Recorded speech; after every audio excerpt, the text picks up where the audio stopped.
Yo, welcome in, guys. Deck of the week. It's me. It's your boy Smoke Packs. I'm here this time to submit another deck tech of my own personal collection and a list we should upload to, which we gotta get to. But this is Borborgamos and Fibblethip. Boom. Now, what are we doing here? What the hell is this card? Borborgamos and Fibblethip is a 5-drop. It's 3 of any of the red, green, and blue colors, 2 of any color right there. When they enter the battlefield or attack, draw a card. Then you may discard any number of land cards. When you discard 1 or more cards this way, they deal twice that much damage to target creature.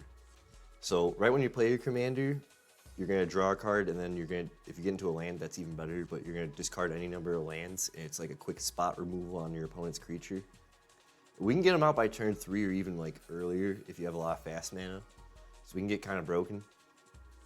And he has a cool ability, like a Fibblethip ability, where, because it's 2 creatures from Magic's history in 1, so it's got characteristics of both the characters in this card. So this would be like a Borborgamos ability, where the second would be a Fibblethip ability. Pay 2, 1 in a blue.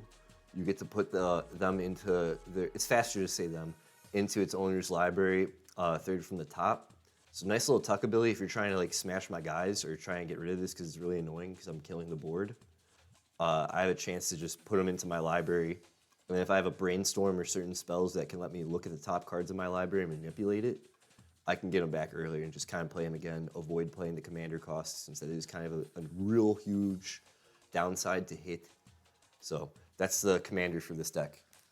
Now, I guess where we'll start, since we got it, we have a Planeswalker. Brendan 7 is in here, and it's really only in here for just a quick re-up on lands.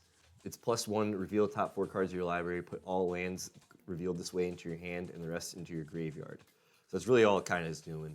And it's just kind of a thing that's going to freak everyone out because they see a Planeswalker. It'll be a damage sink in a way. Have your opponents focus on this instead of your health. I don't really care. I just need it for this +1. And then you could do 0, put any number of lands from your hand onto the battlefield tap, which is pretty big.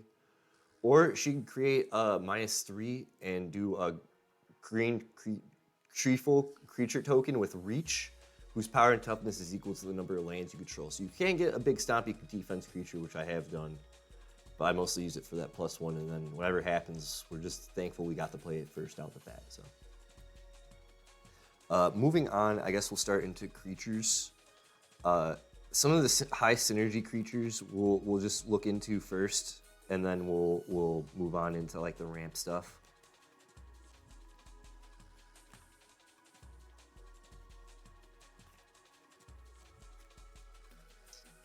And there we go, there we go, there we go, there we go. Okay.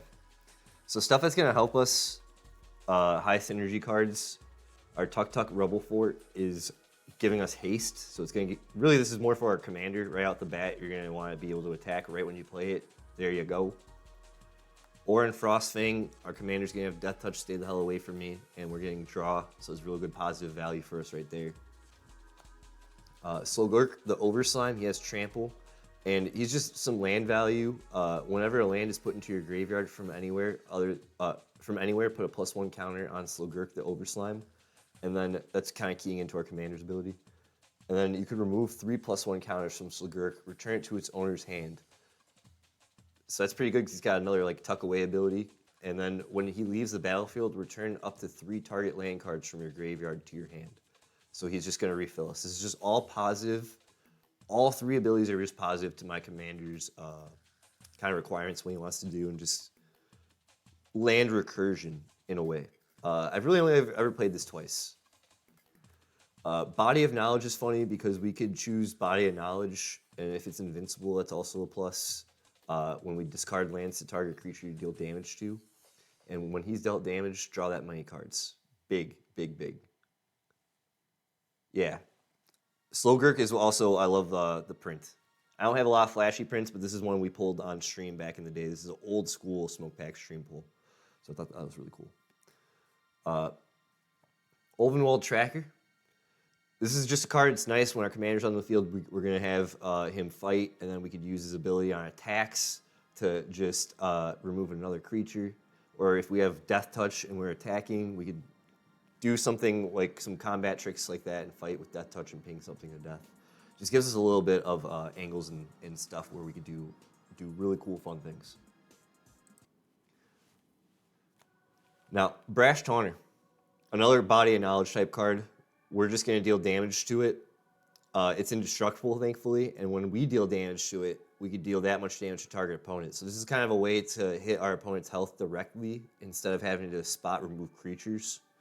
And he has a little fight ability too, which is nice. But it's really just using our creature against ourselves to hurt our opponents. World Shaper, again, is just more, we can kill World Shaper and get our lands back and just keep powering through, which is kind of funny. And Tatsuyava, Steward of the Tides, another print we pulled that's just flashy and nice. Gives our lands on the board flying and just anything that's positive land value as far as like on the board than our hand. Pardon me, she's gonna cover. Now, the rest of our creatures are gonna be ramp because we're gonna need a lot because our commander is a 5-cost. Gwenna, Eyes of Gaia is just gigantic. Add 2 mana of any combination of colors. Spend this mana only cast creature spells or activate abilities of creatures and or creature card. She's going to hit our commander's ability. We can cast for whatever. It's just good. Whenever you cast a creature spell power 5 or greater, like our commander, put a +1 counter on her and untap her. Gigantic value. Value City. And then we're just moving. We're moving, you know? Ramenep Excavator, I think this is a card that should be in a lot of like anything that's like putting lands to the graveyard, like black-green or Jund. Or maybe even mono-green too, but whatever. It's 2/3 body. You just play lands from your graveyard. Love it. It's like Crucible Worlds. Azusa Lost But Seeking, just played 2 additional lands on each of your turn. It's just positive ramp if we have to do it. You really want the lands in your hand, but if we have to do it, we gotta do it. Coiling Oracle, gigantic value. When it ETBs, reveal the top card of your library. If it's a land, put it onto the battlefield. Otherwise, put that card into your hand. Just really funny. And the deck is going to revolve around blinking my commander as well, since we have ETB effects, so this kind of would get hit and get value. Return a forest to your hand. Return a forest you control to your hand. Untap target creature. Activate only once each turn with Curing Ranger. This is just after I swing the board and do my little land stuff or do fight stuff. We're going to be able to try to untap some things and reuse them.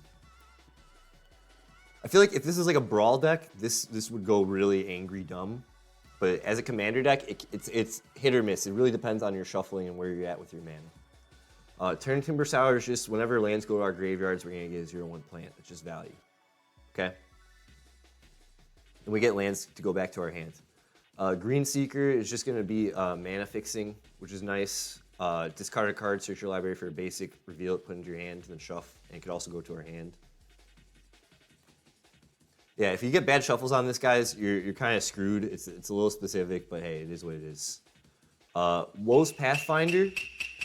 Hey, Pablo Diablo, thanks for checking in. Also, real quick, Pablo, you and Plopdumps are, 1, representatives of the Pack Boys and LHW, but also the Tag Team Champions. You did it. You brought home the bacon.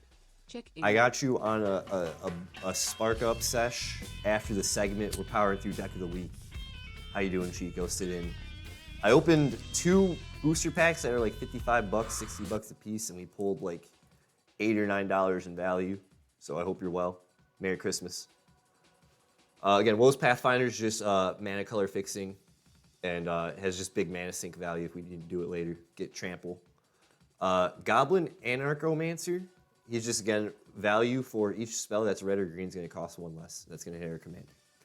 So that's our creatures.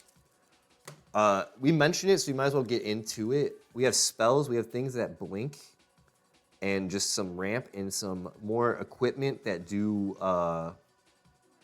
funny things. So I guess we're going to get into like ramp and then our equipment that we utilize and then our blink.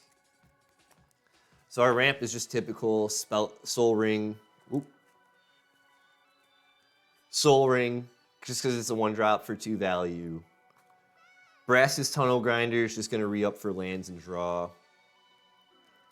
Lotus Bloom, it's a spend for 3, and we can add 3 mana of any 1 color. It's just good for later for when we have to cast our commander. Sensei's Divining Top, spin the top, get the value, do the damn thing. Storm Cauldron. Why we have Storm Cauldron. During each player's turn, that player may put one additional land into play. That's even for our opponents. When a land is tapped for mana, return that land to its owner's hand.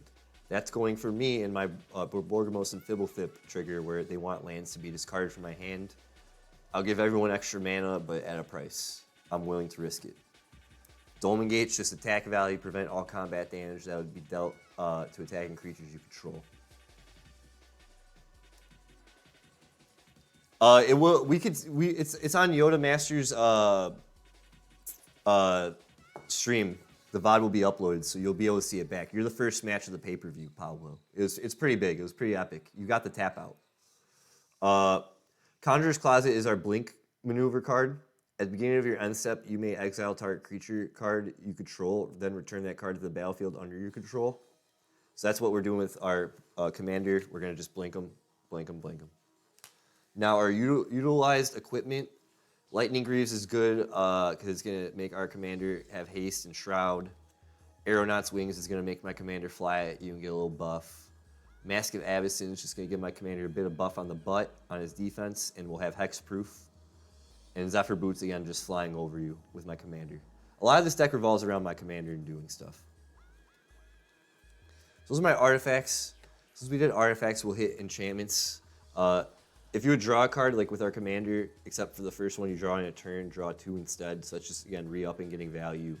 Fire Emancipation and Rage of Reflection are cards that are just doubling and tripling our damage if we have to do stuff to removal of creatures, or we're going to have Brash Taunter out and swing it at our opponent's face. Spelunking is good for any of our lands that come in tapped, since I do have lands that come in tapped. And we're just going to draw a card, gain 4 life, which is nice. Garruk's Uprising for our commander or anything that's big and chunky. When it enters with power 4 or greater, draw a card. And then whenever a creature with power 4 or greater enters the battlefield under your control, draw a card. This card gets utilized a lot. It gives everything trample, and it's just kind of end game piece.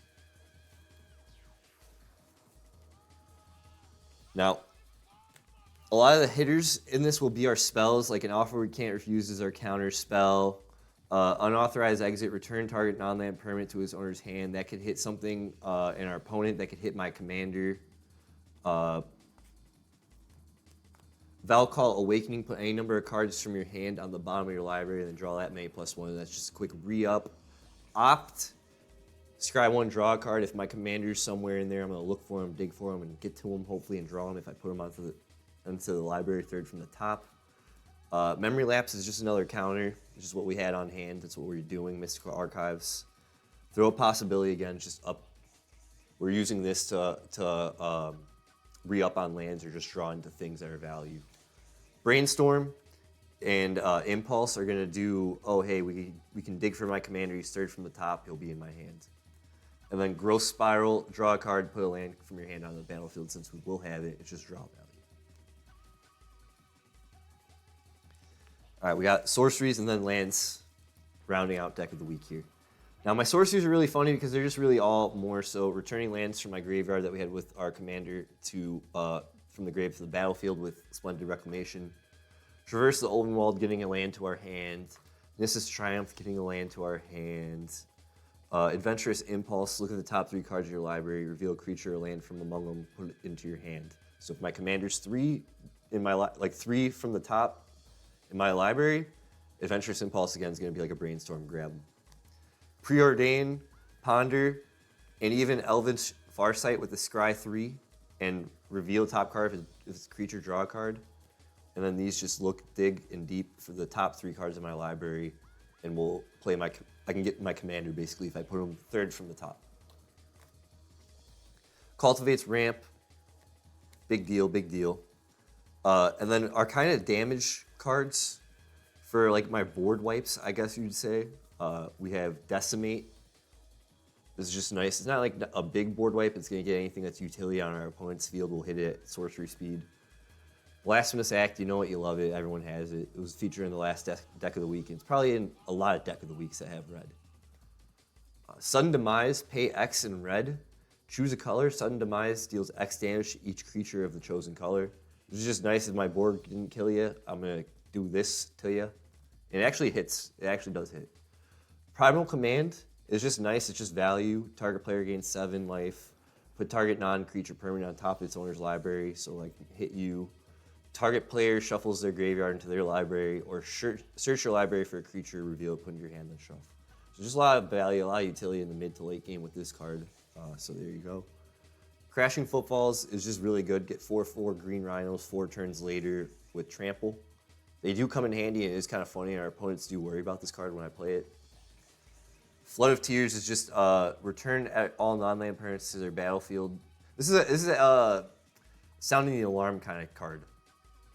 Return all non-land permanents to their owner's hands. If you return 4 or more non-token permanents you control this way, you may put a permanent card from your hand onto the battlefield. So it's just really funny. It gets to annoy our opponents if we get it the right way, and return stuff, keeps my board out, and I'll swing at you and hopefully get game. And then we'll just highlight the lands in a flash. I do have really cool ones like the Ixalan Full Arts, the Innistrad Full Arts, the Pokemon lands from Theros are my favorite. Lord of the Rings even made a feature. Just kind of whatever I had in house, I put in. Jurassic Park land.